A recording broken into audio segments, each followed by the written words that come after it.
Hello there. Tonight we have the frontman of a Philly-based group called Binary. They're an emo violence band, and I've not actually heard that term before, but I love their stuff, and y'all should definitely check it out, and I hope you enjoy this. Hit the music.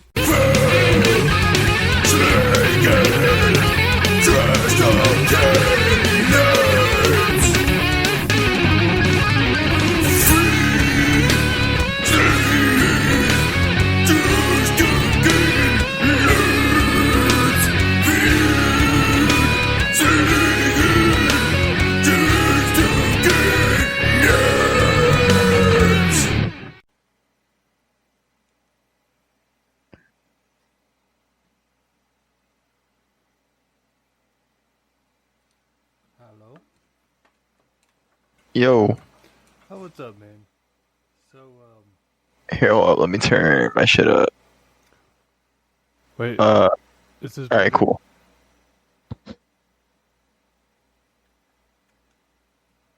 We good to go? Yep. Alright, cool. Well, welcome to the show. I guess go ahead and introduce yourself because I fear I would butcher your name, honestly. Word, it's all good. My name is, Jordan Shteif, and I play in Binary. I do vocals. Shteif. That's a name that I've not, like, I don't know. In West Texas, everybody here's got last names like mine, like Kelly or Johnson. Or Yep. Yeah, yeah, it's German, even though I'm not German. Well, that's cool, man. So I was looking at y'all's Facebook. Y'all, oh wait, I don't know if I already said. Go ahead and introduce yourself. Jordan Shteif, lead singer of Binary. Y'all say your Facebook says emo violence. Yeah. I mean, it's not far off. It's got like that old school fucking like Thursday, Census Fail even feel, but with a hardcore vibe to it. Definitely. Right.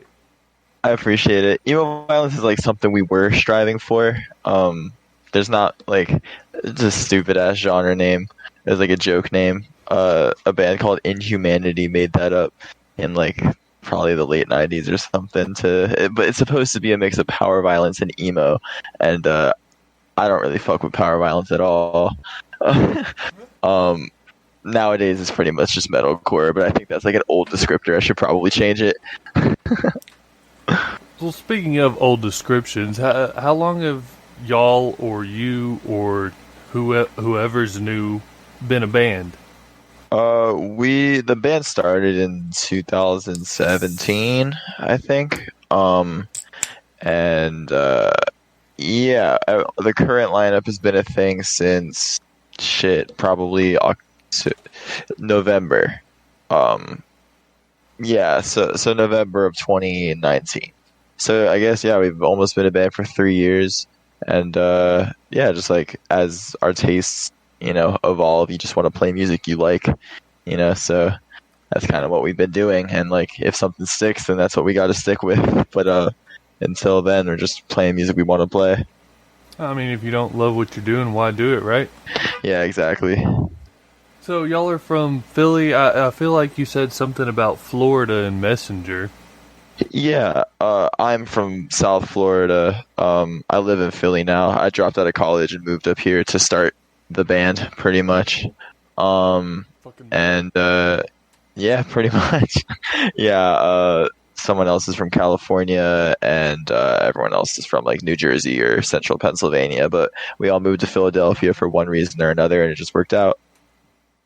Well, I said that whenever I originally messaged you that I was referred by another band member I've interviewed, and I don't remember if I actually said who it was, but might as well say it now.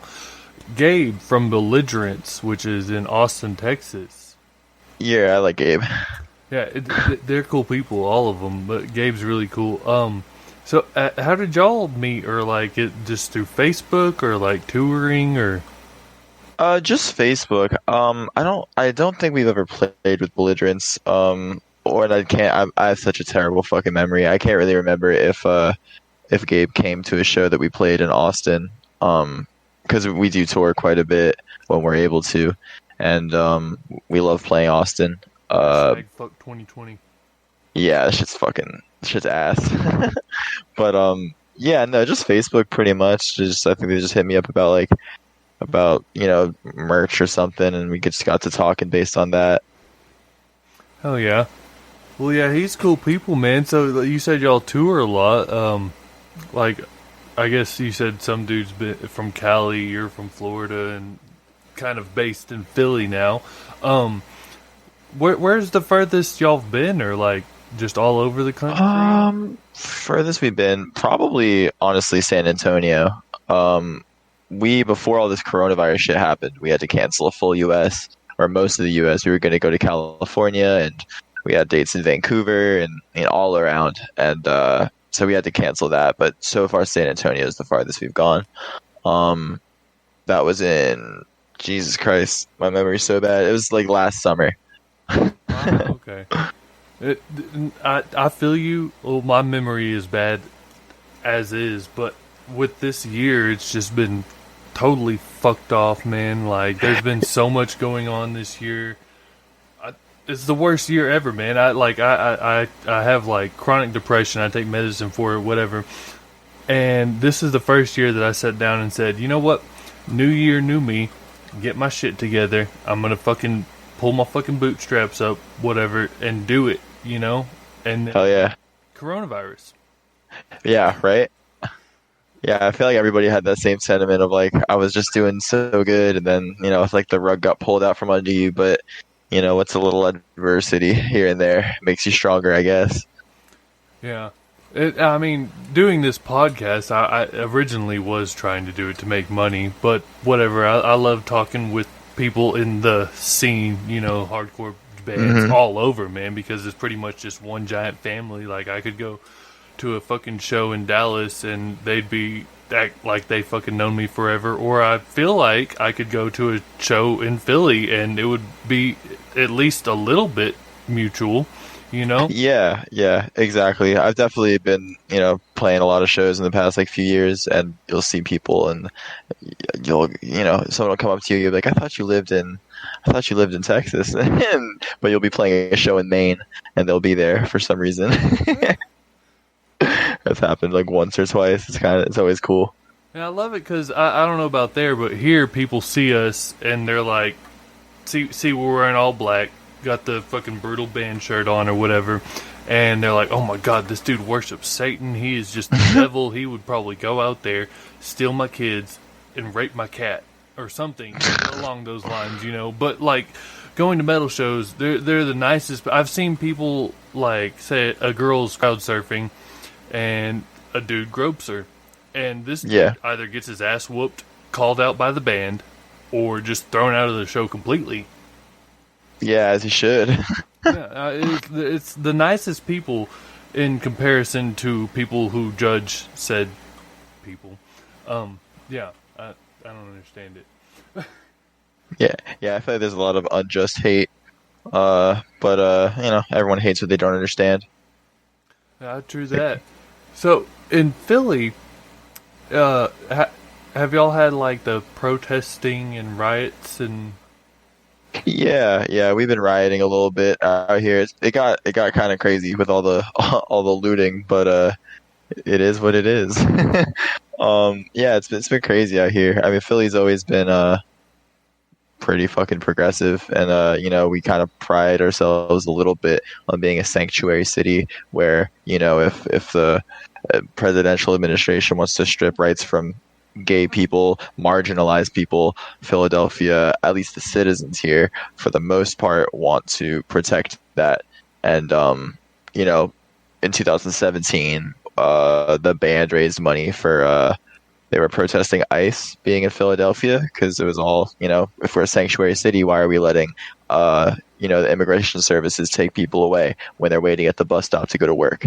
And so yeah, I mean, as long as I've been here since 2017, it's been pretty inspiring, I guess, to be a part of a city that shows out when things are wrong and unjust. And Philadelphia has a horrible history of corruption. Have you heard of the Move bombing? No, I haven't. Well, the Move bombing was something that happened in 1985, where I'm not the most informed, but a civil rights group. I'm not going to say they're Black Panthers. They could have been though. Their whole fucking block got bombed by the Philadelphia police. Women and children died. People were, arrested, and some of those people just got out of jail, and one of them actually got out of jail 3 months ago and died of natural causes. So his whole life was taken from him. And so Philadelphia has a lot of fucking corruption out here. The government has not always been good, but I think our current administration, despite some fuck ups like lying and saying that tear gas was rightfully used on the highway, aside from that, they're kind of doing at least the superficial things to make things right with I suppose a more liberal crowd. But yeah, it's definitely been protesting. It's kind of died down lately because kind of hard to be out there all the time, especially with this virus. But yeah, every so often there are events. What's up? And with no one listening, Yeah. There's also so much more going on. This thing is I'm not going to say bigger than George Floyd, but I guess that is the issue. It's not an isolated incident, but there's so much going on that you don't want to take voices away from. Breonna Taylor, who was murdered in Louisville, from Elijah, who was murdered in Colorado a year ago. From all of these people, Darian Hunt, fucking a dude in Missouri, and fuck, it feels like forever ago, but this has been going on forever. It's don't want to take voices away by rioting and looting too much. And I stand wholeheartedly with the whole Black Lives Matter movement, but like me personally, I say all lives matter. I mean, I know people say that as a way to like dilute the situation, but as much as I think all lives matter, everybody deserves a chance. Everybody deserves a chance to be a good person. Morals, you know what I mean? Dogs are born with it. Cats are born with it. Even fucking coyotes, birds are born with it. Like, you don't just go out there unless for your own good murder somebody. Yeah, I think a lot of the All Lives Matter movement, there's a section of those people who are racist pieces of shit. But there are people who mean well. But I think saying all lives matter over Black Lives Matter is it's not it's just not the point right now. It's like, well, that's not what we're talking about. It's like saying, okay, just for instance, the Amazon is burning. Oh well, all forests matter. Exactly. Yeah, the old one's on fire right now, so we gotta get the fucking water over there. Yeah, exactly. It's fucking crazy. It's bullshit. And one of my favorite sayings, I don't like to say the whole thing, but FTG, man. I hate our government. I hate like they have ICE, like you said earlier, but this whole country was founded on immigration.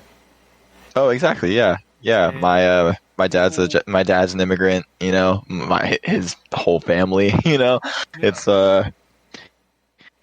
exactly, it's what this country was based on. And talking about Black lives, like a lot of involuntary immigration there. Like people were brought over here to be enslaved and gain their freedom, and then the country does everything in their fucking power to strip it from them or to make life harder. They're forced over here, enslaved, stood up for themselves, the civil rights movement, and then shot down again. And I mean, I'm not a historian or anything, but like every time they stand up for themselves, it's just like, nope, just stop, just quit, just get back in your corner. And yeah, it's fucked. But hopefully this generation is going to be, I think I'm technically Gen Z, for better or worse. But I think the millennial generation was kind of a catalyst for change. And I think a lot of people in Gen Z are way more radicalized because of the internet than, the millennials who came before them. And hopefully if I die an old man, hopefully, I can see some of the fruits of this radicalization, and hopefully, on that note, exchange. I know that most of us millennials, which my wife is a millennial, but she's more on the fucking like